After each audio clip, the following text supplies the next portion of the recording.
Qu'est-ce qui ne va pas avec vous? Je dis que vous avez quelque chose qui cloche, vous les musulmans. Vous êtes 2 millions ici.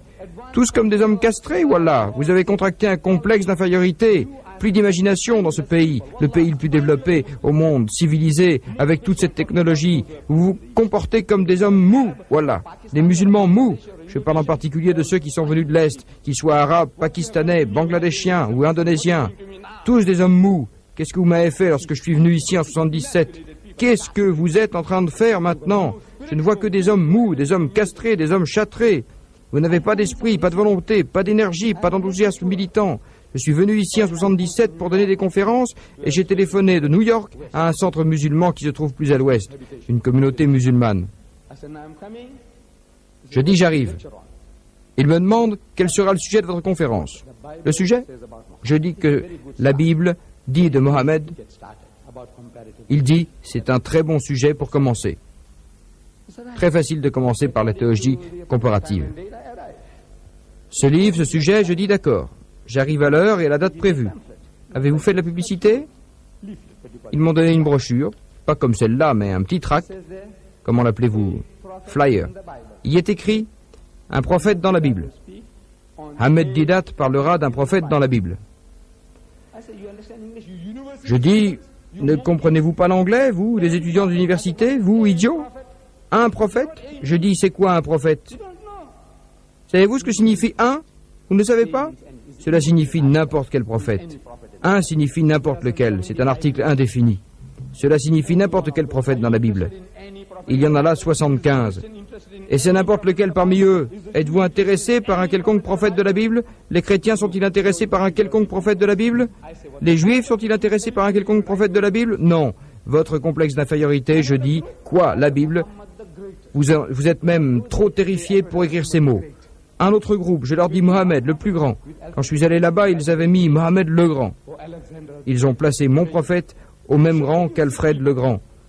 Celui qui a été brûlé vif, ou Alexandre le grand le païen. Qu'est-ce qui ne va pas avec vous? Vous êtes malade? Castrés, vous tous? Je ne sais pas, mais Allah, dans sa miséricorde, dit, il dit, ne désespérez pas. Ne désespérez pas de la miséricorde de Dieu. Je ne serais pas musulman si je désespérais. Vous avez quelque chose qui cloche. Vous feriez mieux de vous réveiller, voilà. C'est une occasion que Dieu vous donne en ce temps. Dans cette époque dominée par la technologie, Allah vous a envoyé ici pour des raisons mieux connues que vous. Pourquoi êtes-vous ici? Mais quelle occasion? Les chrétiens se délectent quand ils vous voient arriver. Regardez, vous, expatriés, vous venez ici. C'est un homme, c'est une bonne proie, une proie facile. Proie facile. Vous êtes une proie facile. Ils ne sont pas obligés d'aller en Malaisie, en Indonésie, au Bangladesh pour prêcher. Ils peuvent prêcher tout en restant chez eux. Ils peuvent coucher avec votre femme et vos enfants et ils peuvent vous prêcher. La langue, ils n'ont pas besoin d'apprendre votre langue. Vous avez appris la leur. Culturellement, vous êtes occidentalisés. Vous avez le même fauteuil et la même chaise qu'eux, la même table à manger, les mêmes chaises. Ils ne sont pas assis par terre sur un tapis, les yeux irrités par la fumée provenant de la cuisine. Non. À tout point de vue, ils ont le sentiment que Dieu vous les a envoyés. Je dis, oui, vous êtes aussi envoyés par Dieu pour accomplir une tâche. Changez-les! Un peuple susceptible d'adorer tout et n'importe quoi. Pourquoi n'accepterait-il pas Allah? Pourquoi ne le ferait-il pas? La raison est que vous n'osez pas ouvrir la bouche. Vous êtes trop terrifiés. Vous souffrez littéralement d'un complexe d'infériorité.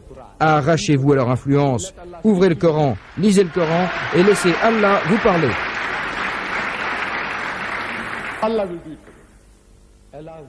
Allah le fera pour vous.